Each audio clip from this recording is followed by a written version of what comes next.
Welcome to our channel. నేను master Durgaprasad. ఈరోజు మనతో పాటు అడిసిమల్లి శ్రీనివాసరావు గారు ఉన్నారు. సార్ నమస్కారం. సార్ నమస్కారం అండి. సార్ ధనంజయ రెడ్డి గారు, కృష్ణమోహన్ రెడ్డి గారు, గోవిందప్ప వీళ్ళిద్దరు కూడా మొదటి వాళ్ళు ఇద్దరు ఆఫీసర్లు అండి. ఆఫీసర్లు డబ్బులు ఎలా వస్తాయి సార్? నాకు అర్థం అసలు రూటింగ్ ఎలా జరిగింది, అసలు ఏంటి, అసలు సామాన్య ప్రజలకు అర్థంలోకి చెప్పండి సార్ ఒకసారి. ఏమీ లేదండి, ఇది జగన్మోహన్ రెడ్డి గారు అధికారంలోకి వచ్చిన తర్వాత వాళ్ళకి అంతులేని ధనదాహం, వాళ్ళకి ఈ దాహం తీరనది అన్నట్టుగా ఉంటుంది వాళ్ళ వ్యవహారం. గతంలో వాళ్ళు చేశారు, క్విడ్ ప్రోకో వ్యవహారం చేశారు. అదంతా విజయసాయిరెడ్డి గారి నేతృత్వంలో జరిగింది. అంతకు మించి చేయాలనుకున్నారు వాళ్ళు.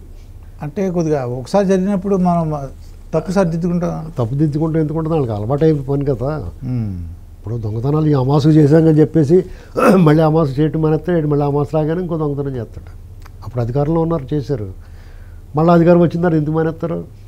కాబట్టి ఈసారి ఈ గోవిందప్ప, బాలాజీ గోవిందప్ప దొరికాడు మంచి మిఠాయి పొట్టంలాగా. అంటే వీళ్ళు ఎప్పుడు కూడా అప్పుడు ఒక మంచి ఆడిటరు, ఇప్పుడు ఇంకొక ఆడిటరు. విజయసాయిరెడ్డి అతను పీల్చేసారు మొత్తం, అతను బుర్రలో గుజ్జంతా లాగేసి అతని ద్వారా చేయగలిగి చేశారు. తర్వాత 19లో ఎన్నికలో గెలిచే వరకు అతను ఉంచుకున్నారు. అతను అన్ని సర్వం సహా అన్నీ తనే చూశాడు. ఒక రకంగా జగన్మోహన్ రెడ్డి సర్వ సైన్యాధ్యక్షుడిగా పనిచేసి అతను గెలిపించి కూర్చోబెట్టాడు. తర్వాత ఒక 4-5 నెలలకి నువ్వు పక్క పని చూసుకో బాబు, నువ్వు మూలకెలా పని చేసుకోమని చెప్పారు. దానికి అతను చాలా వాపోయాడు. జగన్ మనసులో స్థానం కోల్పోయాను, అదేదో అతను బాధ అతను పడ్డాడు. రకరకాల ఆదాయ మార్గాలు ఉంటాయి ప్రభుత్వాలకి. ఒక అధికారంలోకి వచ్చిన తర్వాత పార్టీలకు కానీ నాయకులకు కానీ ఏదైనా కమిషన్లు, కాంట్రాక్టులు, వర్క్లు, పెద్ద పెద్ద ప్రాజెక్టులు ఉంటే అందులో ఏదో కమిషన్ దొరకడం, కమిషన్ తీసుకోవడం ఇప్పటి వరకు జరుగుతుంది ఈ దేశంలో. అవినీతి లేదు, అందరూ సొంతపోసలు అని చెప్పం. కొంచెం ఎక్కువ తక్కువ ఉంటుంది తప్ప కొంచెం కమిషన్ తీసుకోవడం ఇలాంటి దాంట్లో కొంచెం భారీ ఎత్తున మొదలెట్టింది రాజశేఖర రెడ్డి గారు. జలయజ్ఞం పేరుతోటి ఇక మొబిలైజేషన్ అడ్వాన్సులు పొలం పట్టుకుని ఇచ్చేంటి వాళ్ళకి అన్నట్టు ఇచ్చేసాము డబ్బులన్నీ. అలాగా దాని తర్వాత అది మొదలైంది. ఇప్పుడు వీళ్ళకి ఈసారి ఏం చేస్తే బాగుంటుంది, ఎక్కువ ఆదాయ వనరు ఏముంది ఆంధ్రప్రదేశ్లో, వాళ్ళు రాగానే చూసుకున్నారు. ఇసుక ఒకటి కనపడింది, మద్యం ఒకటి కనపడింది. అంటే ఎక్కువ శ్రమ లేకుండా లాగచ్చు. మిగతా అంటే ఇప్పుడు పెద్ద కాంట్రాక్ట్ అనుకోండి, దాని లెక్కలు చెప్పాలి, అది చేయాలి, అది ఇది బుడంత కమిషన్ అది వచ్చినా అది ఎప్పటికన్నా బొమ్మ తేడప్పుడు ప్రాజెక్ట్ కట్టే సరిగ్గా పడిపోయింది అనుకో మళ్ళీ ఇల్లు పట్టుకుంటారు. దానికన్నా సులువైన మార్గం, ఎక్కువ డబ్బు వచ్చేది ఏముందంటే తక్కువ శ్రమతో ఎక్కువ డబ్బు వచ్చేది ఏముందని చూసుకుంటే వాళ్ళు ప్రధానంగా వైన్స్, మైన్స్లో కొత్త ఇసుక కూడా ఈ గొన్నులతో వేసుకోవడం, ఈ ఇసుక మిఠాయి పొట్టంలాగా కోటిపిల్లి తీర్థంలో ఖర్జూరం జీళ్ల పొట్టంలా దొరికింది వాళ్ళకి. ఏంటండి వెంటనే మద్యం, ఇసుక పాలసీ మార్చేసాడు, చూసాం కదా. ఇప్పుడు మద్యం పాలసీలో వీళ్ళు ఎలా గింజుకున్నా పాత మద్యం పాలసీ ఉంటే వీళ్ళు కమిషనే దొరుకుతుంది తప్ప బిస్కెట్లో పొట్టలం దొరకదు, బిస్కెట్ మాత్రమే దొరుకుద్ది. వాళ్ళు బాగా చాలా తెలివైన పని వీళ్ళది, చాలా ఇంటెలిజెంట్ వీళ్ళు. ఎందుకంటే ఈ ముందు మద్యపాన నిషేధం అనేటువంటి దాన్ని అలా తెర మీద తీసుకొచ్చి మద్యపాన నిషేధం చేయాలి అంటే అప్పటి వరకు ఉన్న పాలసీని మార్చేశారు. షాపులు గీపులు అంటే రద్దు చేసి పాడేసిన తర్వాత ప్రభుత్వమే నిర్వహిస్తుంది అని చెప్పారు. ప్రభుత్వమే నిర్వహిస్తుందని అంటే స్టెప్ బై స్టెప్ అనమాట. అక్కడ ప్రభుత్వం నిర్వహించాలంటే మరి అమ్మి కూడా ఉండాలి కదా కుర్రాడు, అవన్నీ కూడా ప్రభుత్వమే ఎంప్లాయ్మెంట్ ఇచ్చి ప్రభుత్వ దుకాణాలు తయారు చేస్తారు. ఇక ఆక్షన్లో సిండికేట్లు ఏమి ఉండవు, ఇంకా అంత ప్రభుత్వమే ఉంటుంది. అప్పటి వరకు మరి ఏ బ్రాండ్లు ఉన్నాయి అవి తీసుకొచ్చి అమ్మటం మొదలు పెడతారు. మరి ఆ బ్రాండ్లు అమ్మితే ఆ డబ్బులు వాళ్ళకి పోతాయి కదా, మనకి లాభం. ఆ బ్రాండ్లు అమ్మితే మళ్ళీ దాని అసలు ఖరీదు బ్రాండ్లకు పోద్ది, అది మీద ఉన్న లాభం ఏమంటే ప్రభుత్వం తీసుకోవాలి, ట్యాక్స్ వస్తుంది ప్రభుత్వం, మనకేటి ఇందులో అనుకున్నారు వాళ్ళు. సరే అయితే ఆ బ్రాండ్లకు డబ్బులు ఇవ్వకపోతే వాళ్ళు ఊరుకోరు, బ్రాండ్లో నిలగొట్టాలి, వాళ్ళు ఇక్కడ మనమే అమ్మాలనుకున్నారు. బ్రాండ్లో వెళ్ళగొట్టాలంటే వాళ్ళు వెళ్ళిపోమంటే వెళ్ళిపోరు కదా, వాళ్ళ చేత సరుకు అంతా ఏం చేసుకుని డబ్బులు ఇస్తామనేసారు. ఆడి అన్నాళ్ళు చూస్తాడు, ఏ సప్లై చేస్తున్నాడు, వేయించుకుంటున్నారు, డబ్బులు అడిగితే ఇవ్వట్లేదు. ఇప్పుడు కిరాణా దగ్గర మనం పెట్టారు, ఇస్తే ఇస్తాడు, డబ్బులు ఇవ్వకపోతే లేదంటే డబ్బులు ఇచ్చిన తర్వాత తీసుకెళ్ళండి సరుకు అంటాడు, లేదంటే ఇస్తామనేస్తాడు. మేము ఎవరన్నా అంటాడు. అవును. అది మనం ప్రైవేట్ కాబట్టి మనం గట్టిగా ఎవరంటే ఎందుకు ఎవరన్నా దొంతటికి వస్తాడు. ఇక్కడ ప్రభుత్వాన్ని ఏం చేయగలుగుతారు వాళ్ళు? ఏదో వాళ్ళకు ఉండే మార్గాల్లో వెళ్తారు, కానీ అది అంత ఈజీగా ఉండదు. ఇచ్చి వెళ్తా గోవాలి మనకి ఎందుకని చెప్పేసి వాళ్ళు సప్లై చేయటం మానేశారు. వాళ్ళకి కావాల్సింది అదే, వాళ్ళు దూరంగా పోవటం. మరి అప్పుడు మరి సరుకు కావాలి కదా, అప్పుడు డిస్టిలరీస్ అవి ఉంటాయి కదా, ఏ పార్టీ అన్ని పార్టీల వాళ్ళకి ఉంటాయి. ఆ వ్యాపారం వీళ్ళు హ్యాండ్ ఓవర్ చేసుకుని అందులో తయారు చేయటం మొదలుపెట్టారు. వీళ్ళు సొంతంగా తయారు చేసి అది నాసి రకమా మేలు రకమా ఏది అనవసరం వాళ్ళకి. వీళ్ళు తయారు చేసి ఇది ఎప్పుడు మేలు రకం ఉండదు.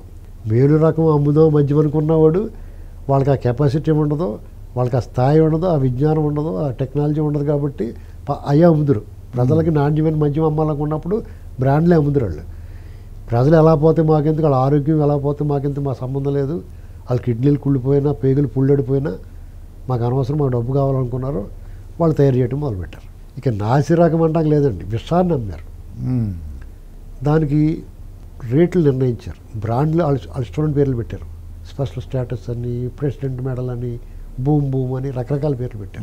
పవర్ స్టార్ అని, పవర్ స్టార్. మీకు అవార్డు మా స్టారు అని పేరు వినబడింది అనుకోండి, మా స్టార్ అని చెప్పి వచ్చేసింది ఒక బ్రాండ్. ఏంటండి ఇలాంటి మాస్టార్తో మాట మంతి అని మీరు అన్నారు అనుకోండి, అదే వచ్చేసింది బ్రాండ్ కింద. ఓకే. అలా పెట్టేసి వాళ్ళకి అందులో ఆ లిక్కర్లో మార్పు ఉండదు, ఈ బ్రాండ్లోనే మార్పు ఉంటుంది. ఒక రేంజ్కి 150, ఒక రేంజ్కి 200, అలా ఏదో ఆ రేట్లే బ్రాండ్లే. జనం కూడా 300 దేవండి, 400 దేవండి అని అడిగేవారు తప్ప, 150 దేవండి అని అడిగేవారు తప్ప, పలానా బ్రాండ్ ఏమని అడిగేవారు కాదు. వాళ్ళని అలా అలవాటు చేశారు.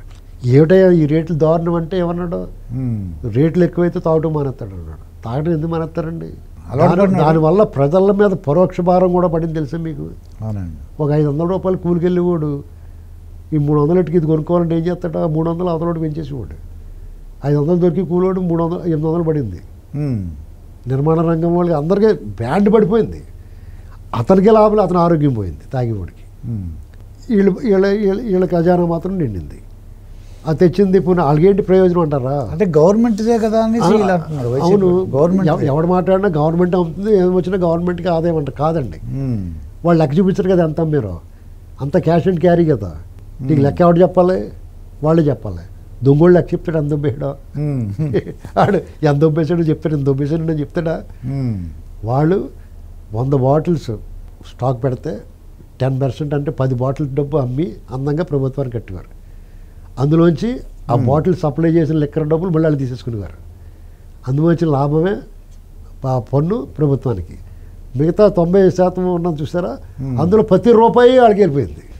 గవర్నమెంట్ కాదు, గవర్నమెంట్ ఆ సంబంధం లేదు. ఇదంతా జరగాలంటే ఏం చేయాలి? ఆన్లైన్ ఉండకూడదు, క్యాష్ అండ్ క్యారీ ఉండాలి. అందుకనే క్యాష్ అండ్ క్యారీ పెట్టారు. ఇప్పుడు తర్వాత వచ్చినట్టు కూడా పట్టుకోలేడు వాళ్ళని. వీళ్ళకి ఎంత లేట్ అయిపోవడం కారణం, సమస్య అయిపోవడం కారణం ఏంటంటే, మీకు ఎవడు చెప్తాడు లెక్క? ఎవడు రాస్తే కదా చెప్తానికి. అదే అక్కడ ఏదైనా ఒక లెక్క పత్రం ఉంటే కదా, అక్కడ ఏదైనా ఉందనుకోండి ఫైలు, దాన్ని పట్టుకుంటే చెప్తాడు ఎవడ. అది ఏముండదు, అమ్మినట్టు జల్లి పెట్టించుకుని సంతలతో కూరగాయల దుకాణం లాగాను మొత్తం అంతా ఆ కాపలా కాసుకునేవారు, పట్టుకుపోయేవారు అంతే. ఇప్పుడు వీళ్ళకి ఎలా తెలిసిందంటారు? అక్కడ స్కామ్ జరుగుతుంది, దోపిడీ జరుగుతుంది, కొల్ల కొట్టేస్తాడని అందరికీ తెలుసు. వాళ్ళకి తెలుసు, ప్రజలకి తెలుసు, ఇప్పుడున్న ప్రభుత్వంలో మొట్ట ప్రభుత్వంలో తెలుసు. కానీ దీని ఒక నిర్ధారణ ఎలా చేయాలి? ఈ ప్రభుత్వం వచ్చిన తర్వాత కొన్నాళ్ళు అదే అమ్మారు. అమ్మినప్పుడు ఏమైంది? అమ్మకాలు కనపడతాయి. అప్పుడు గతంలో ఎంత ఆ వ్యత్యాసాన్ని గమనించారు. వాళ్ళు 10 రూపాయలు చూపిస్తే ఇక్కడ అమ్మకం 1000 రూపాయలు ఉంటుంది. అమ్మ బాబు ఎంత దొబ్బేహారు బాబుల్ని అర్థమైంది. అంటే నిర్ధారణకు వచ్చారు, చాలా పెద్ద స్కామ్ జరిగింది అక్కడ, ఇంత డబ్బు కొల్లగొట్టేయారు అనేటువంటిది ఒక నిర్ధారణకు వచ్చారు, ఒక రుజువైంది. మరి దాన్ని ఎలా నిరూపించాలి? ఏ నేరస్తుడైనా చిన్న తప్పు చేస్తాడు. వాళ్ళు చాలా పకడ్బందీగా చేశారు, ఎక్కడ ఎవరికి దొరకకుండానే.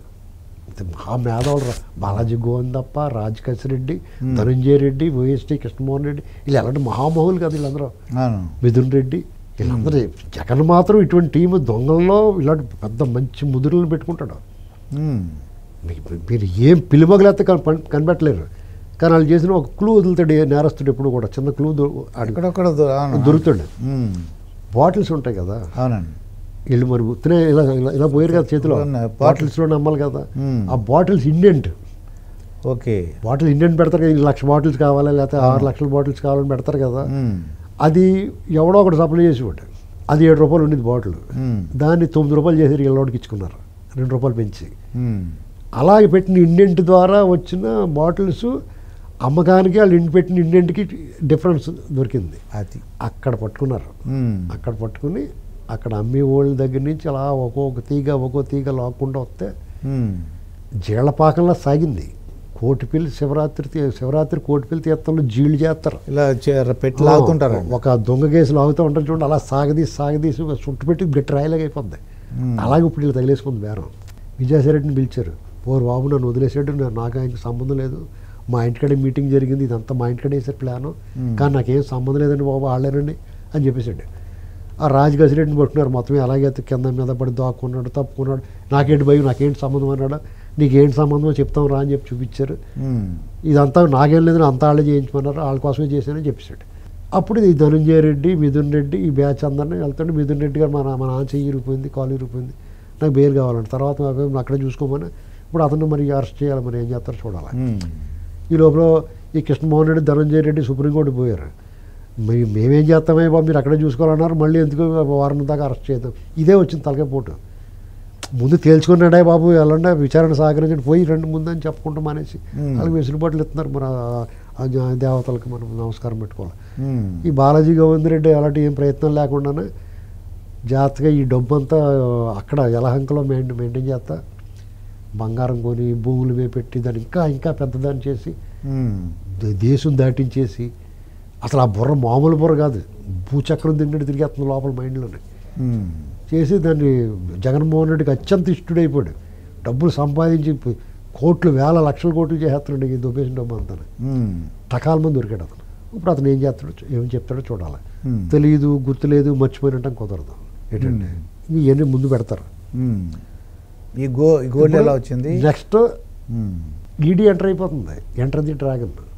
వాళ్ళు ఎంటర్ అయిపోయింది, అది కుదరదు. మనీ ట్రయల్ ఉన్న తర్వాత, మనీ లాండరింగ్ ఉన్న తర్వాత సమానం చెప్పాలి, వాళ్ళు పడతారు. కవిత గారు 100 కోట్లే అండి, 100 కోట్లకే తీసుకెళ్ళి కేజ్రీవాల్ గారిని అందరూ కూడా లోపల పడేశారు. మీరేమో 3000 కోట్లు అంటున్నారు. లక్ష కోట్లు అసలు దీనికి పైగా 3000 కోట్లు. ఇప్పుడు కొన్ని కనిపించినాయి 3000 కోట్లు 2000 కోట్లు అలా కనపడుతుంది. అసలు ఇది లోతు తవ్వి కొలిది ఇక అలా లోపలికి వెళ్ళిపోద్దండి. అంతిమ లబ్ధిదారుడు ఎవరో, అంతిమ లబ్ధిదారుడు జగన్మోహన్ రెడ్డి వాళ్ళ బృందం, అది వాళ్ళ కుటుంబం అనేటువంటిది ఎస్టాబ్లిష్డ్. వీళ్ళ నోటితో ఓ మాట చెప్పించుకుని 2 సార్లు మిమ్మల్ని రమ్మంటున్నారని చెప్పి తీసుకెళ్తారు. ఈడీ కూడా చెయ్యేసి అరెస్ట్ అయ్యాడంటే చాప్టర్ క్లోజ్ అండి. ఇక బయటకు వచ్చే ప్రశ్నే ఉండదు. ఎందుకంటే ఎందుకు రావడం అంటారు. ఎందుకు రావడంటే అతని పాత కేసుల్లో బెయిళ్ళన్నీ రద్దయిపోతాయి, విచారణ షురూ అయిపోద్ది, శిక్ష పడేదాకా విచారణ సాగుద్ది. ఆల్రెడీ గాలి జనార్దన్ రెడ్డి శిక్ష పడింది, ఇతను కూడా శిక్ష పడిపోద్ది. ఈ లోపల ఈ మద్యం కేసు విచారణ జరుగుతూ ఉంటుంది. పీటీ వారెంట్ల మీద ఇసుకలోను అరాచకంలోను, ఆఖరికి సర్వే రాళ్ళ మీద ఫోటో వేసుకున్న దాని మీద కూడా కేసులోకి వెళ్ళిపోతాడు. కొద్దిగా లేట్ అయినా కానీ బెటర్ లేట్ దాన్ నెవర్. కూటమి ప్రభుత్వం కొంచెం ఆలస్యం చేసింది అనుకున్నాం, కానీ వాళ్ళకి మళ్ళీ బుర్ర తక్కువ వ్యవహారం చేయరు. అక్రమ కేసులు పెట్టాడు అనిపించుకోరు వాళ్ళు. కోర్టు చేత గోడకొచ్చి చివాట్లు చెప్పుదెబ్బలు తినరు. వాళ్ళు ఏం చేసినా ఇటువంటి పెద్ద చేపను పట్టాలంటే మామూలు వాళ్ళు వేసారనుకోండి, వల కొరుక్కుని వచ్చేస్తుంది అదేతలకి. నైలాన్ వాళ్ళు వేయాలి, అదే వేసారు. దీన్ని బట్టి ఇక ఫైనల్ ఎవరైనా తెలియాలి మనకి. ఫైనల్ ఇక్కడ మీకు మ్యాథమెటిక్స్లో మీరు మాస్టర్ కదా. అవునండి, మీరు మ్యాథమెటిక్స్ మ్యాథమెటిక్స్ అండి. అందులో ఎనాలిసిస్ అని ఉంటుంది డిగ్రీలో. అందులో రిజల్ట్ చెప్పేస్తాడు ఫస్ట్, దాన్ని ప్రూవ్ చేయమంటాడు. అది స్టేట్ అండ్ ప్రూవ్. అంటే ఇక్కడ జగన్మోహన్ రెడ్డి ప్రథమ ముద్దాయి, ఎలాగో ప్రూవ్ చేయండి. ఆ బాటిల్ పడుతున్నారు వీళ్ళు. అది అర్థమైంది మీకు.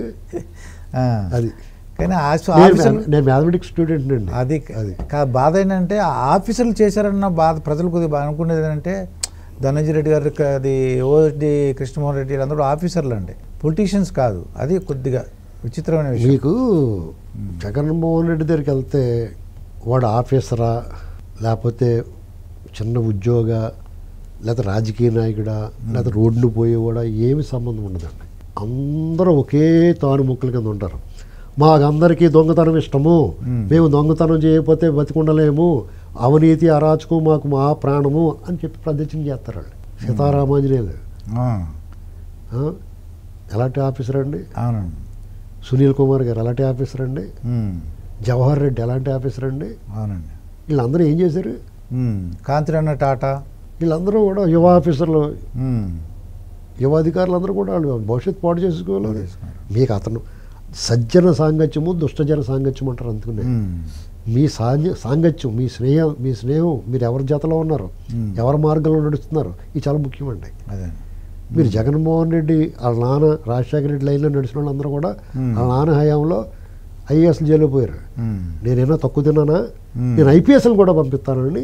ఇప్పుడు ఐఏఎస్లో ఐపీఎస్లో శాకాహారము ఉంది, మాంసాహారము ఉంది అంటారు కదా హోటల్లో. అలాగనమాట, ఇద్దరిని పంపిస్తాను. పంపించాడు అది.